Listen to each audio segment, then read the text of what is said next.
Bonjour et bienvenue sur Jury Actu, le podcast LexisNexis qui décrypte en quelques minutes un sujet d'actualité juridique. Aujourd'hui, nous allons parler à nouveau de l'Union européenne et en particulier de la question de l'assistance militaire que l'Union européenne apporte à l'Ukraine. Nous recevons donc Francesco Martucci, professeur à l'université Panthéon-Assas, au micro de Tiffaine Ducrot. Francesco, bonjour. L'Union s'est tôt positionnée dans l'établissement et l'adoption de mesures restrictives. À côté de cela, il y a également des mesures qui ont été adoptées sur la fourniture d'armes. Ce fait est loin d'être anodin pour plusieurs raisons. On s'éloigne un petit peu de l'objet initial de la construction de la communauté puis de l'Union européenne, mais aussi car il s'agit d'un État tiers. Qu'en pensez-vous ? Oui, bonjour Tiffaine. Si on pense au projet initial qui était celui de faire la paix sur le continent européen, effectivement, on peut être quelque peu surpris que ici l'Union européenne participe à la fourniture d'armes létales à l'Ukraine, donc à un conflit. Et donc ici, on participe à la guerre en quelque sorte pour faire la paix. Mais ça s'inscrit dans la volonté très claire de l'Union européenne de mener une politique qui est celle de la politique étrangère et de sécurité commune et de défense commune. Il ne faut pas l'oublier. Ce conflit permet d'activer finalement cette compétence latente de l'Union européenne. Ces mesures, dans quel cadre juridique ont-elles été adoptées ? Elles ont été adoptées donc dans le cadre de l'article 24 du traité sur l'Union européenne, de la politique étrangère et de sécurité commune. Ce qui est intéressant de voir ici, c'est que on a un mécanisme qui est fondé sur une logique qui n'est pas celle de l'intégration, mais qui est celle d'une coopération entre États. Et donc on va voir qu'en matière de financement de cet effort de guerre, eh bien, ce sont les États qui agissent dans le cadre de l'Union européenne. Justement, concrètement ici, comment cela a fonctionné ? Il s'est agi pour l'Union européenne, donc le Conseil, d'adopter des décisions au titre de la PESC.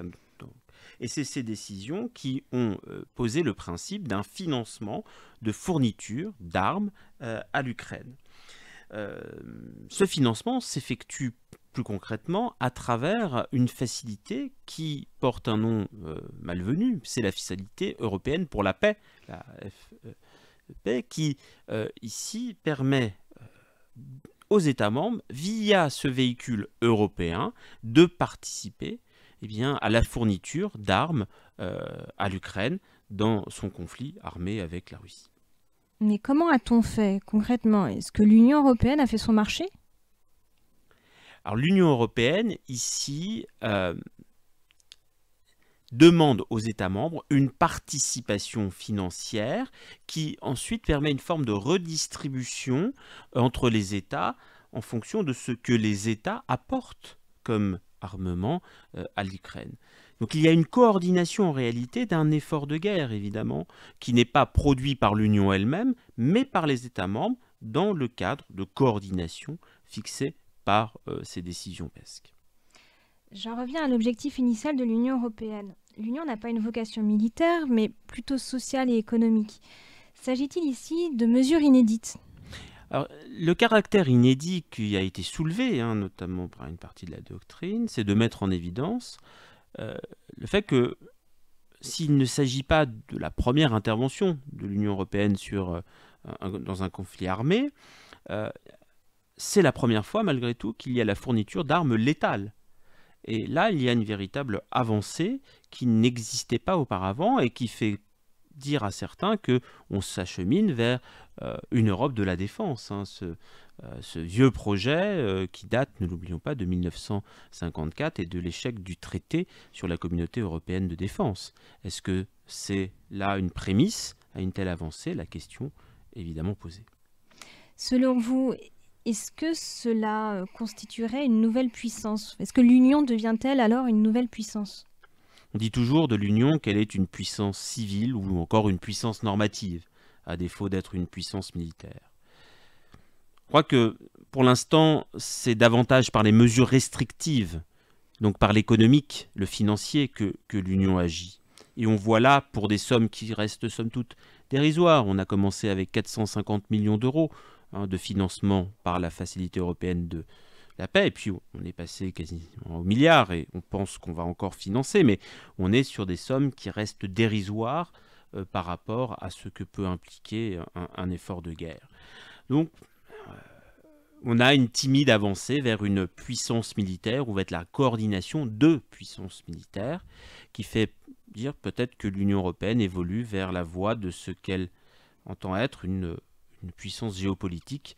Du moins est-ce le projet de la commission von der Leyen.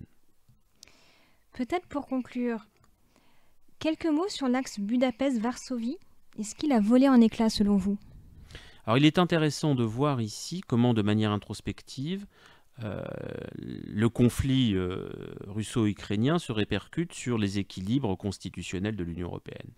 Et alors qu'avant la guerre, eh bien, un axe était créé entre la Hongrie et la Pologne, solidaire parce que faisant l'objet de procédures mettant en cause leur respect de l'état de droit, et sous la menace ici de suspension de financement européen, justement pour défaut de respect de l'état de droit, on voit que d'un côté la Pologne fournit un effort considérable, notamment en termes d'accueil, mais aussi en termes de confrontation avec la Russie, et se rapproche de l'Union européenne, va même demander à l'Union européenne d'aller plus loin.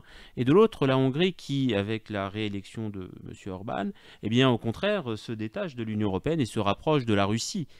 Et on comprend dès lors que la Commission européenne ait décidé d'engager la procédure de conditionnalité de l'état de droit, c'est-à-dire de suspension de financement européen, pour méconnaissance de l'état de droit uniquement à l'encontre de l'état hongrois, estimant que pour l'instant la Pologne faisait sa part et peut-être ici se réconciliait avec les valeurs de l'Union européenne, du moins pour l'instant. Merci beaucoup Francesco pour toutes ces précisions. Rendez-vous la semaine prochaine pour un nouvel épisode Jury Actu.